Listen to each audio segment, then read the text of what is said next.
Hello guys, once again welcome back to my channel. I was sitting over there at my home, so I thought I wrote down 10 questions and I thought I should ask this question to my father. And I personally believe that all of you must ask these 10 questions before it's too late and you lose someone who is very close to you in your life. So if you want to ask something to your parents, if you want to learn something from them, go ahead and ask it, because you never know what is the next moment, right? What could be happen or whatever so else. So let's ask these 10 questions to my father. Here's my father. So I'll ask first question to my father that how are you feeling? कैसा महसूस कर रहा है? बहुत अच्छा महसूस कर रहा हूँ अपने बच्चों के साथ। छोटा शूटिंग कर रहा है, एक पूछ रहा है, बहुत अच्छी फीलिंग आ रही है। कुछ 2-5 सवाल हैं जो आपके लाइफ से रिलेटेड हैं। अगर मैं आपसे पूछूं कि आपके बचपन का जीवन कैसा था और आप क्या मिस करते हैं उसके बारे में, तो आप क्या बताना चाहेंगे? बहुत सुंदर जीवन था। गरीबी के बावजूद भी हम लोग बहुत खुश हुआ करते थे। वो कपड़े का बनाया हुआ गेंद से भी हम लोग हॉकी खेल के भी बहुत खुश हुआ करते थे। आज इतनी अमीरी होने के बावजूद भी वो खुशी नहीं है। मेरे हिसाब से बचपन की सबसे हसीन सपने यही थे। तो पैसा और प्यार में यही डिफरेंस है कि प्यार पैसे से नहीं आ सकता है ना? नहीं, कतई नहीं। प्यार अलग चीज़ है। प्यार की परिभाषा देना चाहे तो प्यार क्या आपकी मम्मी नहीं करती, हमसे बहुत करती हैं, लेकिन माँ की बनाई हुई रोटी जैसा प्यार आपकी मम्मी में नहीं दिखा। सही बात। हाँ, वो कभी भी नहीं हो सकता, क्योंकि माँ जो जिस हिसाब से बना के देती थी वो चीज़ें चाहे घी में डुबो के रोटी दे, लेकिन वो चीज़ें कभी भी नहीं हो सकती। ऐसा जीवन में रहा। अगर दूसरा मैं पूछूं तो जब आप मतलब थोड़े बड़े हुए 17-18 साल के, तो आपको ऐसा लगता था कि कुछ सपने हैं मुझे जो मेरे पूरे करने चाहिए? बहुत सपने थे। घर की जिम्मेदारियां थी। भैया उस समय कलकत्ता में थे, उसके साथ साथ हमको भी वहाँ पे ले गए।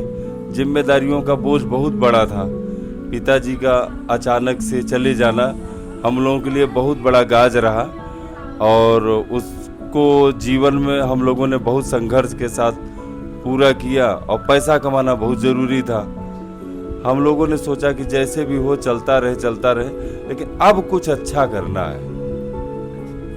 मतलब जितनी जिम्मेदारियां थी वही आपके सपने थे उस वक्त के, और बाद में बस यही रह गया कि एक बेहतर इंसान बन के अपने जीवन का निर्वहन करें, है ना? हाँ, बहुत मतलब जो बड़ी जिम्मेदारियां थी हम लोगों के पास। हाँ, खेत था, घर बनवाना था, हर चीज़ें थी, लेकिन वो गरीबी और आज पैसा होने के बावजूद भी वो बीच का जो अंतर है, वो बस वो प्रेम। हाँ, वो ऐसा कुछ महसूस हुआ कि प्यार कम हो गया है। हाँ, इच्छाएं लोगों की बढ़ गई।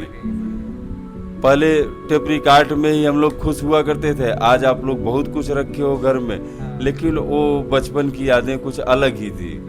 हाँ। अच्छा, मैंने देखा था पहले आपके पास बहुत सारे म्यूजिक इंस्ट्रूमेंट्स थे, गिटार था, पियानो था, ये सब था। तो क्या आप म्यूजिक को लेके थोड़ा पैशनेट थे, मतलब मन करता था आपका म्यूजिक?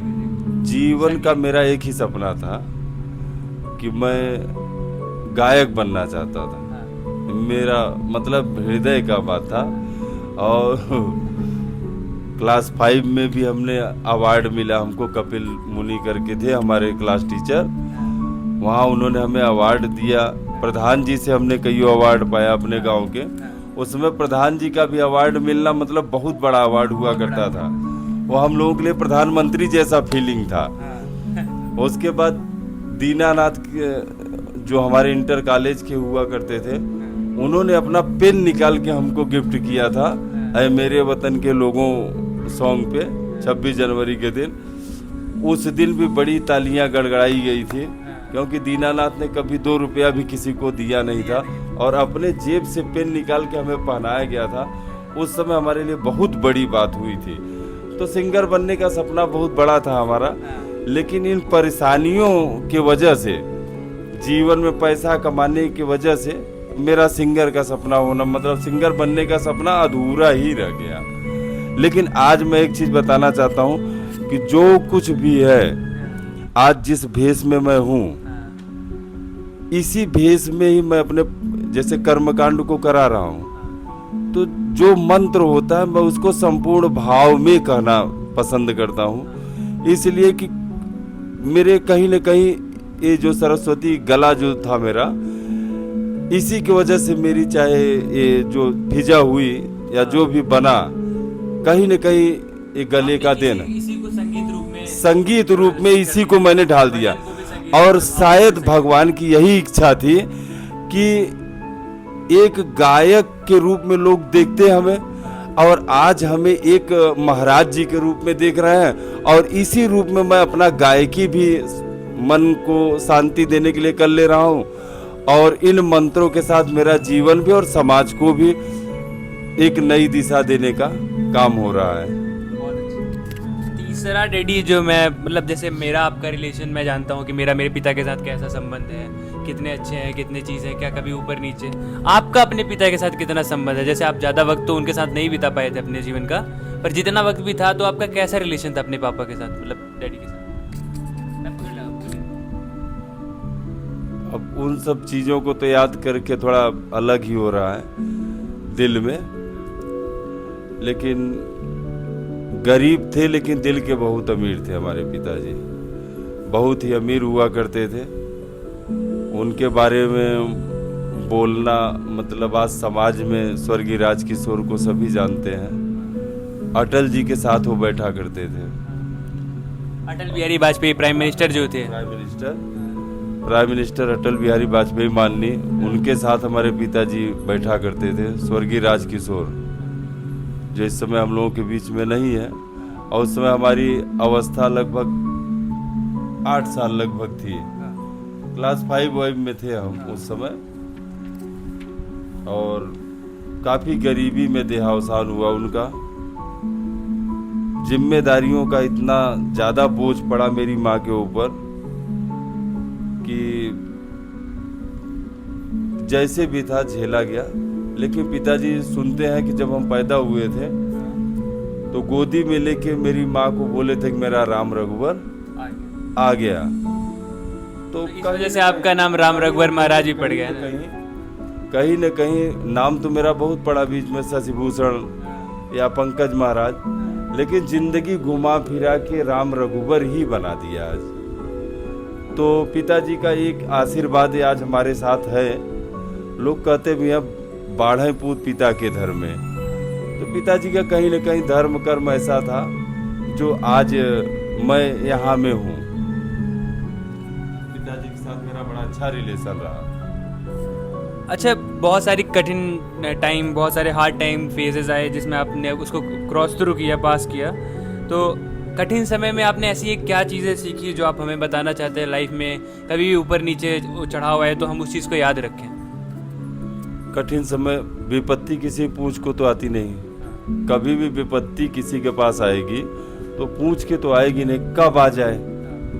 तो ऐसा हम लोगों के जीवन में कईयों बार ऐसा हुआ है कि हम लोगों के पास पैसा नहीं। आपका छोटा भाई होने वाला था, मेरे पास एक भी पैसा नहीं था। बगल में किसी से व्यवस्था करके तब इनको हॉस्पिटलाइज कराया गया, आपकी मम्मी को। तो उस समय एक फीलिंग हुई थी। आज आपके माध्यम से मैं पूरे संसार को बताना चाहता हूँ, कुछ धन ऐसा विपत्ति के लिए हमेशा रखना चाहिए लोगों को कि जो मजबूरी या परेशानियों के हालात में उस धन का सदुपयोग कर सकें। और कठिन दुख सुख तो आता जाता रहता है, सुख आएगा दुख आएगा, हानि नीलाभ जीवन मरण ये सब चलता रहेगा। लेकिन इस दुख को भी हमें एक्सेप्ट करके चलना है, क्योंकि सुख की कामना तो सभी करते हैं, तो दुख भी तो साथ में रहेगा ना। दुख तो आना ही है, लेकिन दुख को भी हम लोग हंस के परिवार के साथ खुशी से रह के उसको हाथ से हाथ मिला के बांटना चाहे तो हर इंसान बांट सकता है। लेकिन आज के युग में कोई विपत्ति में फंसा तो उसको उबारने के बजाय लोग डाउन करने का प्रयास कर रहे हैं। हमारी इच्छा यही है आप लोगों से कि यदि कोई विपत्ति में हो, सचमुच विपत्ति में हो, उसका साथ देना चाहिए। बिल्कुल, जब तक जिंदा रहेंगे देंगे। एक कुछ ऐसी चीज़ें जो आप मुझे, मेहुल को, घर के किसी भी बच्चों को बताना चाहते हो हमेशा से, पर बता ना पाए हो किसी कारण से, है ना? ऐसा कुछ है? जीवन में मैं यही कहना चाहूँगा कि बुजुर्गों का सम्मान हर घर के बच्चों को करना चाहिए, और जिस घर में बुजुर्गों का सम्मान हो रहा है उस घर के बच्चे कभी भी असफल नहीं हो सकते, ये मेरा दावा है। और एक चीज़ और बताना चाहूँगा, हर बच्चों के, आज पूरे भारतवर्ष के बच्चों को या गार्जियनों को भी अपने घर की सभ्यता, संस्कृति और ये जो व्यवहारिकता है बच्चों के साथ, इसको सिखाइए मत, खुद भी दिखाइए।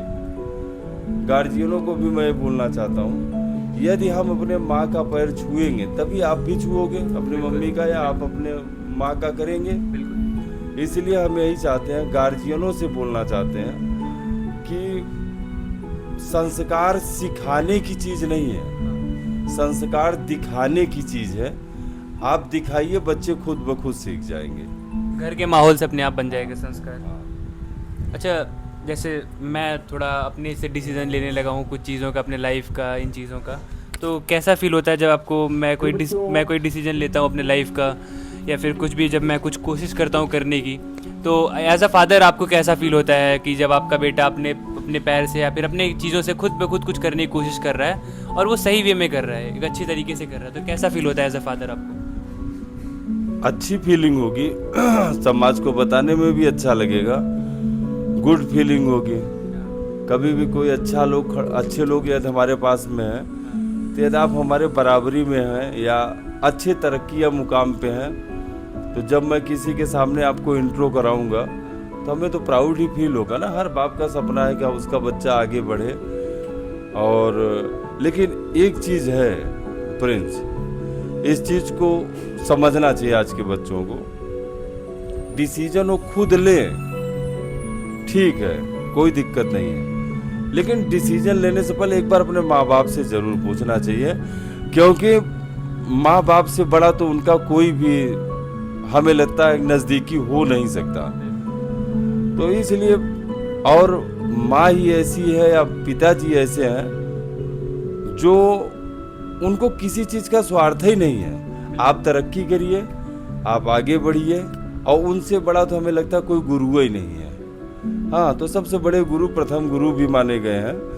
तो इसलिए माँ बाप की राय जरूर लेना चाहिए। और एक शिक्षा और देना चाहूँगा कि बुजुर्गों की आँख हो और नवयुवकों का बल, तो हमारा विश्व तरक्की के जरूर करेगा। आँख हमेशा बुजुर्गों की होनी चाहिए, और जो बुजुर्गों की सलाह लेके कोई कार्य किया गया है वो आज तक असफल नहीं हुआ है, मेरा दावा है, और यही सत्य है। Moral of the story, thank you so much. Daddy ने अपना कीमती समय दिया और अपनी चीज़ों के बारे में शेयर किया। मैं इस वजह से ये करना चाहता था कि यहाँ कोई भी हमेशा के लिए नहीं है, तो may be in future when I will be sitting alone in my home, अपने घर में अकेला बैठा हूँ या कुछ भी, तो ये चीज़ जो मैं आज अपलोड कर रहा हूँ ये लाइफ टाइम तक अकोमोडेट रहेगी, एक याद की तरह बनी रहेगी। और शायद मैं अपने बच्चों को भी दिखा पाऊँ कि आपके ग्रैंडफादर थे, जो शायद मैं मिस करता हूँ कि मेरे ग्रैंडफादर की कोई तस्वीर नहीं है मेरे पास, कोई वीडियोज़ नहीं है। बट इन फ्यूचर ये मेरे लड़के या मेरा फैमिली जो भी है, इनकी आने वाली पीढ़ियाँ ये फील नहीं करेंगी कि नहीं, वो कुछ सलाह और जीवन के अच्छे विचार अपने दादाजी से भी सीख पाएंगी इन वैल्यूएबल तरीके से। तो बस यही था। Thank you so much for watching guys, और please ask this question to your parents also. आप भी अपने माता पिता से जो कुछ भी पूछना चाहे पूछें, इसमें कोई शर्म और कोई हेजिटेशन करने की ज़रूरत नहीं है। Thank you so much. Thank you.